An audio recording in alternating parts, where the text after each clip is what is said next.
This is the Washington Week Webcast Extra.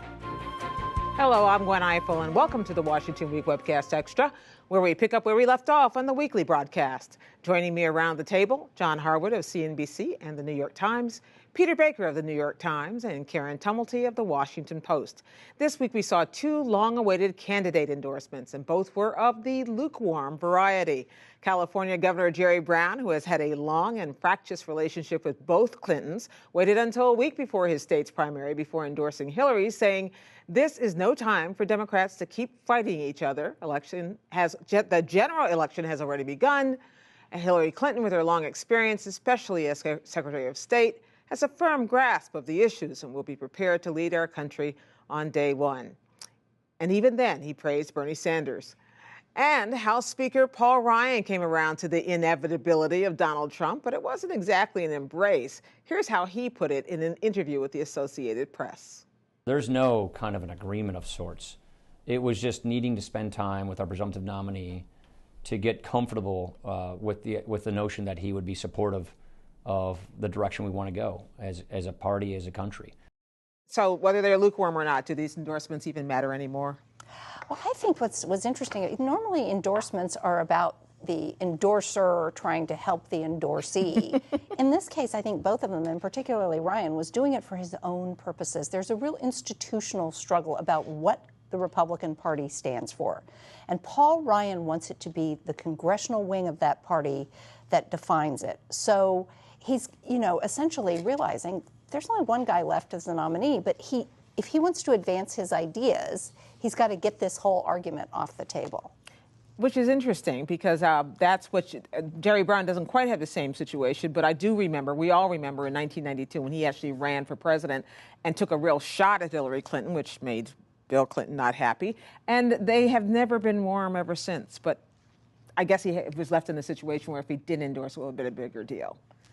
Right, and he is governing California as, I think, in many ways, much more of a moderate than he was back in those days.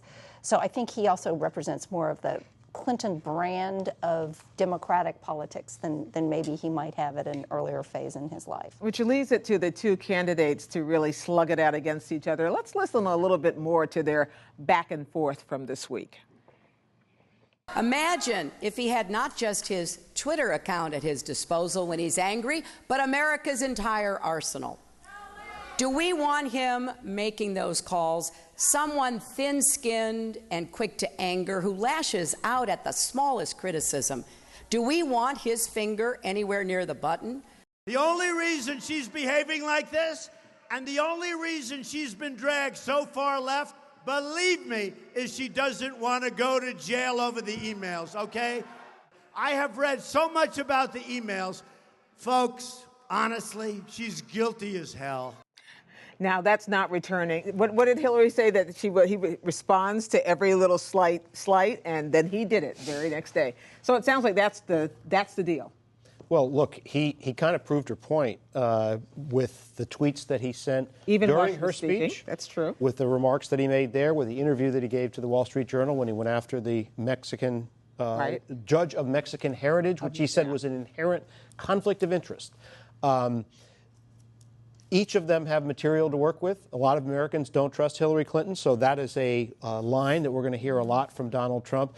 But Hillary Clinton has a message that is pretty broad, saying this guy, you don't just disagree with him, or it's not about his policies or even his tone. It's about his entire fitness to serve in the White House, and I think we're going to see her repeating that message over and over. John, it's the first Friday of the month, and we got the jobs report again. Some of it, as usual, good news, and some of it bad news. It seems like, on balance, which was worse, the fact that the unemployment rate dropped to under 5%, 4.7%, or that we still can't seem to get any sustainability in people getting jobs? It was a disappointing report. The fact that only 38,000 jobs were created reflects a slowdown from the pace we've had the last couple of years, which was well over 200,000 a month. So it's not just this report, it's recent reports. Some of that reflects the hangover from slowdown over the winter, slowdown in much of the rest of the world, China in particular. But no, this was not a good report and the fall in the unemployment rate came largely because people left the labor force. So this it was not surprising that Donald Trump quickly jumped on that as evidence of the ongoing disaster, as he calls it, of the Obama economy. But Hillary Clinton was making broader arguments this week. Of course. Well, that's what happens when the news is bad. I'm going to tap into your historical knowledge of the American political system, Peter. This week we saw that there's a full libertarian ticket prepared to appeal to the Never Trump group that exists somewhere out there in the Republican Party. The Libertarian candidate for president is Gary Johnson, the former New Mexico governor. And the vice presidential candidate, in some ways kind of more interesting, is Bill Weld, the former Massachusetts governor, who was very, very insistent this week that he was glad and relieved to leave the Republican Party. Yeah. So have we ever seen anything like this before, really? Especially with a candidate for the main party who's so... It does seem like two former governors, people who have great credibility at one point in their careers now taking on this sort of marginal party's leadership. Having said that, Gary Johnson has been running now for president for a while, first inside the party and out. He's on tickets of like marijuana legalization and so forth. He's been a marginal figure. Bill Weld's been out of pocket for a long time. He tried running for governor of New York, because that's right, after leaving Massachusetts. So they have not prominent figures lately. But they say something about the part of the party that's disenchanted with Trump.